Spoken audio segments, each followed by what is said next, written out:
आज हम डिस्कस करेंगे topic nutrition in plants. 6th class में आपने पढ़ा होगा कि food is essential for all organisms, all living organisms, and food contains component like carbohydrate, protein, fat, vitamins and minerals. मतलब 6th क्लास में आपने पढ़ा है कि फूड जो है, जो सभी जीवित ऑर्गेनिज्म है, सबके लिए ज़रूरी है। ठीक है, फूड में डिफरेंट टाइप के कंपोनेंट्स प्रेजेंट होते हैं, carbohydrates, protein, vitamins and minerals, जो सब एसेंशियल है, जो बॉडी को क्या करते हैं, न्यूट्रिशन प्रोवाइड करते हैं। ठीक है, अब हम पढ़ेंगे mode of nutrition in plants. मतलब जो प्लांट्स है वो मतलब फूड अपना कैसे लेते हैं। ठीक है, plants are of 2 types, autotrophs और heterotrophs. Mostly plants are autotrophs. Autotrophs means autotrophs contain 2 terms, auto and trophs. Auto means self, trophs means nourish, मतलब सेल्फ नरिशमेंट। मतलब जो प्लांट ऑटोट्रोफिक होते हैं वो अपना नरिशमेंट खुद करते हैं। ठीक है, अब खुद नरिशमेंट कैसे करते हैं, इसके लिए एक प्रोसेस है, photosynthesis. Photosynthesis also form from 2 terms, photo and synthesis. Photo means light, synthesis mean to combine, to generate. ठीक है, फोटोसिंथेसिस का मतलब क्या है, लाइट की प्रेजेंस में कुछ जनरेट करना, कुछ बनाना। ठीक है, अब हम इसकी टर्म में लेंगे, प्लांट की टर्म में, तो इसमें क्या है, फूड की सिंथेसिस किसकी प्रेजेंस में, सनलाइट की प्रेजेंस में। ठीक है, अब जो प्लांट्स है फोटोसिंथेसिस कैसे करते हैं, इनमें क्या स्पेसिफिक प्रेजेंट होता है। जो ग्रीन प्लांट्स होते हैं मेनली उनमें फोटोसिंथेसिस होती है। अब ग्रीन प्लांट्स में क्यों होती है फोटोसिंथेसिस, क्योंकि इनमें एक पिगमेंट प्रेजेंट होता है, क्लोरोफिल। अब क्लोरोफिल पिगमेंट का क्या रोल है, जो क्लोरोफिल पिगमेंट होता है वो क्या करता है, जो सनलाइट है उसकी एनर्जी को ट्रैप करता है और उसको स्टोर करता है। अब जो है प्लांट्स में फूड फैक्ट्री कौन सा पार्ट होता है, मेनली मोस्टली जो प्लांट्स में है, लीव्स होती है, वो फूड फैक्ट्री होती है प्लांट्स की, क्योंकि फूड वहाँ पे सिंथेसाइज होता है, फूड वहाँ पे बनता है। ठीक है, अदर पार्ट भी होते हैं, जैसे जिसकी ग्रीन स्टेम होती है या रूट होती है, ब्रांचेज होती है, उसमें क्या है, फूड ब्रांचेज और स्टेम में भी बनता है। और जैसे जो डेजर्ट प्लांट है उनमें क्या है, जो लीफ वगैरह है या स्टेम वगैरह वो मॉडिफाई हो जाते हैं, किसमें, स्पाइंस में और स्पिक्यूल्स में, तो उनमें जो है इनमें भी बनता है खाना। ठीक है, अब जो प्लांट्स है वो दूसरे टाइप के भी होते हैं, जैसे कैसे, हेटेरोट्रोप्स। हेटेरोट्रोप्स का क्या मतलब होता है कि वो हेटेरो मतलब अदर, ट्रोप्स मतलब नरिशिस, मतलब उनको कोई और नरिश करता है, उनको कोई और खाना प्रोवाइड करता है। अब इसका एग्जांपल तो आप सबने देखा होगा, जैसे पेड़ है उसके ऊपर एक येलो कलर की, पीले रंग की एक लेयर सी प्रेजेंट होती है, ट्यूब लाइक स्ट्रक्चर, बिल्कुल पतला पतला सा जाल टाइप। वो क्या होते हैं, उसको हम अमरबेल बोलते हैं, और उसका साइंटिफिक नेम क्या होता है, कसकटा। तो इसका क्या है, जो ये कसकटा है वो अपना फूड खुद नहीं बनाते, वो किस पे डिपेंड होते हैं, जिस भी प्लांट पे प्रेजेंट होते हैं ना उससे खाना लेते हैं। ठीक है, तो जिस प्लांट पे कसकटा होती है उसको हम क्या बोलते हैं, होस्ट। और जो कसकटा है वो क्या है, पैरासाइट, क्योंकि ये क्या है, उसके ऊपर रहती है, शेल्टर भी उससे मिलता है इसको और खाना भी उससे मिलता है। ठीक है, अब इसमें क्या है, फोटोसिंथेसिस नहीं होती, इसलिए दूसरे से खाना लेते हैं। थर्ड टाइप के क्या होते हैं, सेप्रोट्रोप्स। सेप्रोट्रोप्स क्या है, मतलब सेप्रो मतलब डिकेइंग या डेड ऑर्गेनिज्म, और ट्रोप्स मतलब नरिशमेंट। तो इसमें क्या होता है, जो ऑर्गेनिज्म अपना नरिशमेंट, अपना फूड किससे लेते हैं, डेड या डिकेइंग ऑर्गेनिज्म से लेते हैं, उसको हम क्या बोलते हैं, सेप्रोट्रोप्स। अब सेप्रोट्रोप्स का एग्जाम्पल क्या है, फंजाई।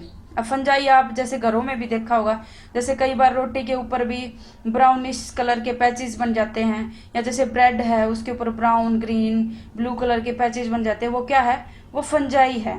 ठीक है, तो फंजाई में क्लोरोफिल प्रेजेंट नहीं होता, इसलिए वो अपना खाना क्या है, किसी और से लेते हैं। किसी और से कैसे लेते हैं, जैसे डेड या डिकेइंग ऑर्गेनिज्म है उनके ऊपर अपना डाइजेस्टिव जूस जो है वो सीक्रेट कर देते हैं, और जो सॉलिड फॉर्म है फूड की उसको किस में बना देते हैं, सॉल्यूशन की फॉर्म में बना देते हैं। ठीक है, तो उससे अपना ये खाना लेते हैं। ठीक है, अब इसके बाद हम पढ़ेंगे, जैसे प्लांट्स में है वो कैसे मतलब फोटोसिंथेसिस करते हैं, तो वो नीचे से मिनरल वगैरह है वो कैसे लेके जाते हैं लीव्स तक।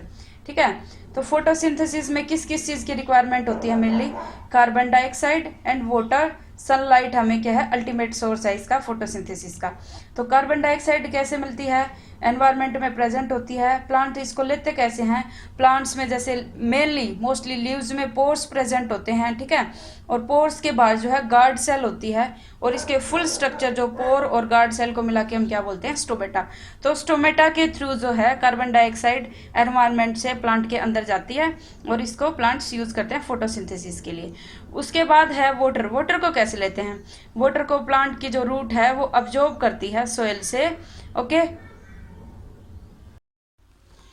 वाटर जो है रूट ने अब्जॉर्ब कर लिया, अब वो वाटर जो है लीव्स तक कैसे जाता है, उसके लिए एक कंटिन्यूस पैसेज और एक पाथ होता है, कैसे ट्यूब लाइक स्ट्रक्चर होता है जाइलम का, ठीक है, उसके थ्रू जो वाटर है रूट से लेके ऊपर लीव्स तक जाता है, ठीक है। और ऐसे ही अदर मिनरल्स वगैरह भी पहुंचते हैं लीव्स तक और बाकी जैसे स्टेम है ब्रांचेस तक।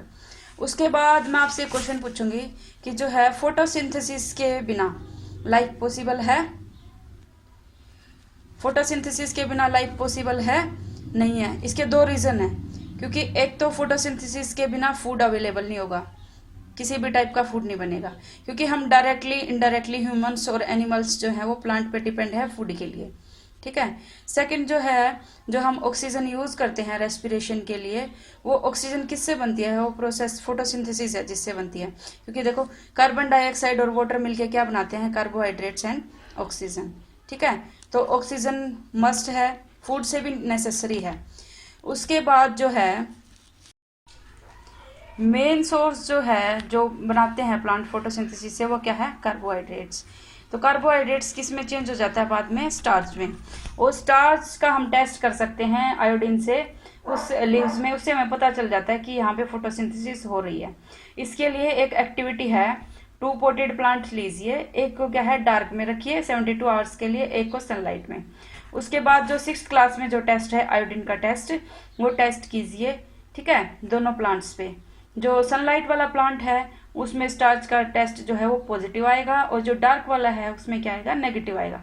उसके बाद आप क्या करना, जो डार्क वाला प्लांट है उसको 72 आवर्स के लिए सनलाइट में रखना, उसके बाद फिर दोबारा से स्टार्च टेस्ट करना, तो पॉजिटिव आएगा, क्योंकि उसमें स्टार्च प्रेजेंट है और फोटोसिंथेसिस की प्रोसेस हुई है। तो इससे क्या मतलब हुआ कि सनलाइट जो है वो एसेंशियल है फोटोसिंथेसिस के प्रोसेस के लिए। सनलाइट जो है वो अल्टीमेट सोर्स है फोटोसिंथेसिस का और एनर्जी का। उसके बाद जो है कार्बोहाइड्रेट्स के अलावा और क्या सोर्स है फूड के जो प्लांट बनाते हैं, स्टार्च मैंने अभी अभी बताया, उसके अलावा और क्या है, कार्बोहाइड्रेट किससे बना है, कार्बन, हाइड्रोजन और ऑक्सीजन से। ये सब मिलके क्या बनाते हैं, प्रोटीन्स। अब जो प्रोटीन है वो क्या है, नाइट्रोजनियस सब्सटेंस है, मतलब इनमें नाइट्रोजन प्रेजेंट होती है। अब क्वेश्चन ये राइज होता है कि जो प्लांट में नाइट्रोजन कहाँ से आती है। नाइट्रोजन वैसे तो अबंडेंस में एनवायरनमेंट में प्रेजेंट होती है, but plant don't use that type of nitrogen because they need nitrogen in soluble form. Soluble form जो नाइट्रोजन की है वो उनको कैसे मिलती है, आपने एक बैक्टीरिया का नाम सुना होगा, राइजोबियम बैक्टीरियम। राइजोबियम जो बैक्टीरियम है वो क्या करता है, जो नाइट्रोजन है एटमॉस्फेरिक नाइट्रोजन उसको क्या करता है, सोल्यूबल फॉर्म में प्रोवाइड करता है। अब ये जो बैक्टीरिया है ये कहाँ प्रेजेंट होता है, ये जो लेग्यूमिनस प्लांट होते हैं ना उनकी रूट में प्रेजेंट होता है, उनके नोडुल्स में प्रेजेंट होता है। अब इनका प्लांट के साथ क्या रिलेशनशिप है, सिम्बायोटिक और म्यूचुअल रिलेशनशिप है, मतलब ये प्लांट को बेनिफिट प्रोवाइड करेंगे तो प्लांट से बेनिफिट लेंगे भी। अब प्लांट जैसे इनको क्या देता है, प्लांट इनको शेल्टर देता है, रहने के लिए जगह देता है, न्यूट्रिशन देता है, तो उसमें क्या देते हैं, राइजोबियम जो है वो क्या करता है, इनको नाइट्रोजन प्रोवाइड करता है सोल्यूबल फॉर्म में, ठीक है। अब जो लेग्यूमिनस प्लांट कौन से होते हैं, मोस्टली जो है पल्सेस वगैरह होती है ना, दालें, मूंग हो गए, राजमा वगैरह, ये क्या होते हैं, सारे लेग्यूमिनस प्लांट होते हैं। इसके बाद में जो हिट्रोट्रोप्स में है एक इंसेक्टिवोरस टाइप का प्लांट होता है। इंसेक्टिवोरस मतलब ये इंसेक्ट को खाता है। ऐसे किसी प्लांट का नाम सुना आपने जो इंसेक्ट को खाता है, क्या ये कार्निवोरस है? इंसेक्टिवोरस वो होते हैं जो पिचर प्लांट होते हैं ना, उसमें क्या होता है, लीफ जो होती है, लीफ का अपेक्स तो क्या है, मॉडिफाइड पार्ट होता है, उसका पिचर लाइक स्ट्रक्चर होता है। इसमें क्या करते हैं, जैसे कोई इंसेक्ट है वो लीफ के ऊपर आके लैंड कर गया तो क्या करेगा, जो पिचर की जो लिड होती है ना लीफ की, वो ओपन होएगी और इंसेक्ट जो है वो अंदर की साइड ट्रैप कर लिया जाता है। उसके बाद जो है जो लिड है वो बंद हो जाती है और उसमें जो है हेयर लाइक स्ट्रक्चर होता है, वो उसको क्या करता है, इंसेक्ट को अंदर की साइड ले जाता है और डाइजेस्टिव जूसेस सीक्रेट होते हैं जिससे क्या हो, इंसेक्ट को डाइजेस्ट कर लेते हैं। ठीक है, उसके बाद जैसे आपने है जो स्लिमी है और ग्रीन पैच लाइक स्ट्रक्चर देखा होगा कहाँ पे, जैसे पॉन्ड में या स्टेगनेंट वाटर है, वो क्या है, वो ग्रोथ है ऑर्गेनिज्म की। तो उन ऑर्गेनिज्म की ग्रोथ को हम क्या बोलते हैं, एल्गी। एल्गी का नाम सुना होगा। एल्गी भी प्लांट के बाद ऐसे वो है जो अपना फूड खुद सिंथेसाइज करते हैं। ठीक है, ये भी ऑटोट्रोप्स होते हैं। सब एल्गी नहीं होते, ग्रीन एल्गी जो होती है वो क्या होते हैं, ऑटोट्रोप्स होते हैं। ठीक है, उसके बाद जो है अब प्लांट ने न्यूट्रिशन ले लिया, मतलब मिनरल्स ले लिए, नाइट्रोजन वगैरह ले ली सोयल से, तो सोयल में उसकी कमी नहीं हो जाएगी। अब उस कमी को हम कैसे पूरा करेंगे, जो सोयल में कमी उसकी होगी नाइट्रोजन की या अदर जो मिनरल्स है उसकी, उसके लिए हम क्या करेंगे, आपने देखा भी होगा जैसे खेतों में है या लॉन वगैरह है, पार्क वगैरह बाग में, उसमें क्या करते हैं हम मैन्योर या फर्टिलाइजर डालते हैं। फर्टिलाइजर में क्या होता है, नाइट्रोजन तो प्रेजेंट होता ही होता है, उसके बाद क्या है, पोटेशियम है, फॉस्फोरस है और अदर मिनरल्स भी प्रेजेंट होते हैं। तो जैसे अगर हम प्लांट है वो सिर्फ न्यूट्रिशन लेते रहेंगे और हम सोयल में नहीं डालेंगे तो सोयल की जो फर्टिलिटी है वो कम नहीं हो जाएगी, वो सिर्फ 1-2 साल तक चलेगी, उसके बाद क्या है प्लांट की ग्रोथ ही नहीं होगी। अब जैसे क्रॉप फील्ड है अपने खेतों में, जैसे गेहूं है या चावल की कोई भी फसल है, उसके लिए हम हर बार फसल उगाने से पहले या फसल उगा दी उसके बाद क्या करते हैं, फर्टिलाइजर डालते हैं। ठीक है, उसमें क्या होता है, नाइट्रोजन वगैरह होते हैं जिससे उसकी रिक्वायरमेंट पूरी होती है।